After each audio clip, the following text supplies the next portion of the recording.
Hey, we're looking at number 6 for systems using substitution. This question looks a little different. Chayton earns a living by fishing lobster and crab, and he sells them. And of course, he records his daily sales, it says here in a table, and how many kilograms of lobster it says that he sell on Wednesday. Well, on Monday, he sold 10 kilograms of lobster at some unknown amount. And on Monday, he sold 20 kilograms of crab for some unknown amount, and that earned him $190. And on Tuesday, he sold 5 kilos of lobster for that same unknown amount as on Monday, right? The price for lobster doesn't change between Monday and Tuesday, at least the problem doesn't say so. So we have to assume it's the same X, and it'll be the same Y, right? Crab at so much per kilo to make him $105. And then the question wants to know, hey, how many kilograms of lobster would he have caught if he made $94 on Wednesday? Well, to answer that, we need to know how much, right? How much a kilo of lobster costed and how much a kilo of crab costed. In other words, we need to solve this system. So this is really, really easy to do, although sometimes the numbers are a little ugly, and you'll see that with this example. So we're going to use comparison method, and we're going to set up that first equation straightforward. 10x plus 20y is equal to 190. So there's our first equation. And just so you know, let's put a little division there. The second equation is going to be 5x plus 12y. And that's going to equal 105. So that system is what we want to solve. We want to figure out what those x's and y's are, so that we can then answer the question about how much money, how many kilos of lobster he caught in order to make him that much money over there, $94. So in order to solve the system, we're going to go through the steps of isolating y. So I'm going to subtract 10x from both sides here, and that's going to give me 20y is equal to negative 10x plus 190. Take a look at that if you got stuck and figure it out. I subtracted 10x from here and here. Then I'm going to divide everything by 20. And that's going to give me y is equal to negative 0.5x plus 9.5. Once I divided everything by 20. On the right hand side, the numbers aren't quite so pretty. I'm going to subtract 5x, just like I did over here with the 10x, and that's going to leave me with 12y is equal to negative 5x plus 105, and then I'm going to do the division on 12. Now, this is where when you use comparison, sometimes you got to be careful.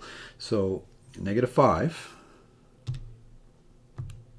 divided by 12 is a pretty gross looking number, but we need to use that whole number. I'm dividing by 12, by the way, to get rid of the 12 in front of the y, leaving me with y equals, very important, negative 0.416 repeating. We want to keep as much of this decimal as we possibly can. And sometimes you get crazy numbers, like it could be no pattern, negative 418927336. Keep as much as you can. It's going to make your answer more accurate. Luckily, I can cut off that 6 and put the repeating down. Plus, trust me on this, 8.75.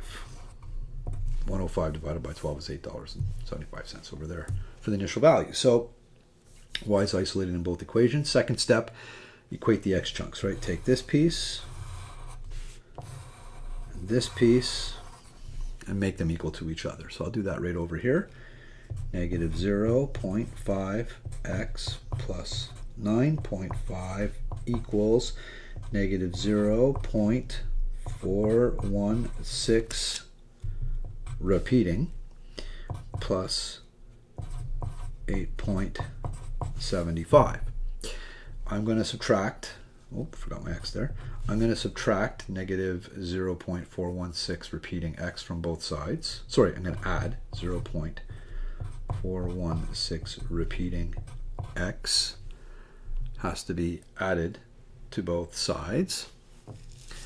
And when I do that,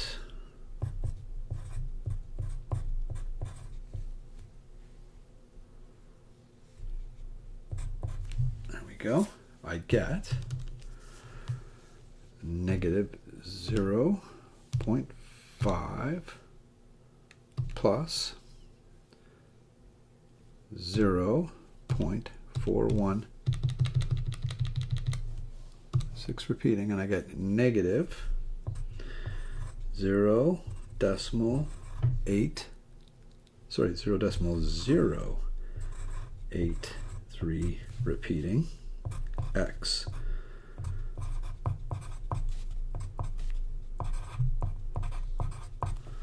plus 9.5 is equal to 8.75. So I added that x to both sides, got this crazy number over here. I'm going to subtract the 9.5 now. It's going to leave me with negative 0.083 repeating x is equal to 8.75 minus 9.5. That's going to be negative 0.75. And now we're going to divide this number by this number. And when I do that, divide it by negative 0.083333333333. Please run those threes, and you get exactly 9. And the reason I'm getting a perfect 9 is because I kept all those decimals. So I know that my price for a lobster is 9. I need to know the price for my crab. So I got to plug that 9 into either this equation right over here, where I forgot to write my x, or into this equation right over here. It's going to be easier to do in this one. So y is equal to negative 0.5 times 9 plus 9.5. And when you do that, you're going to get y is equal to 5. So I know that the price of lobster is $9 and the price of crab is $5. I've solved the system, and because I've solved the system, now I can answer the question. So I need to know, I know that these things are $9 right over here, and these things are $5 right over here. So 9 times something plus 8 times 5 is going to be equal to 94. So let's just set that up right now for the solution. It's going to be 9 times something plus 8 times 5 has to be equal to 94, just like we set up the other equations up here. This time I only have one unknown, so 9 times something for the lobster, right? $9 per some unknown number of kilos, plus $40 that I made on crab, 8 kilos at $5 each, is 94. I'm going to subtract that 40, divide by 9, and I get 6.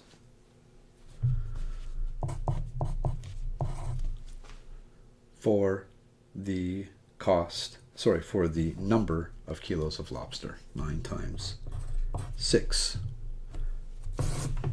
is your solution. The only thing with systems, solving systems, when they look like this in graphs, is make sure you keep as much of those decimals as you can to get accurate answers.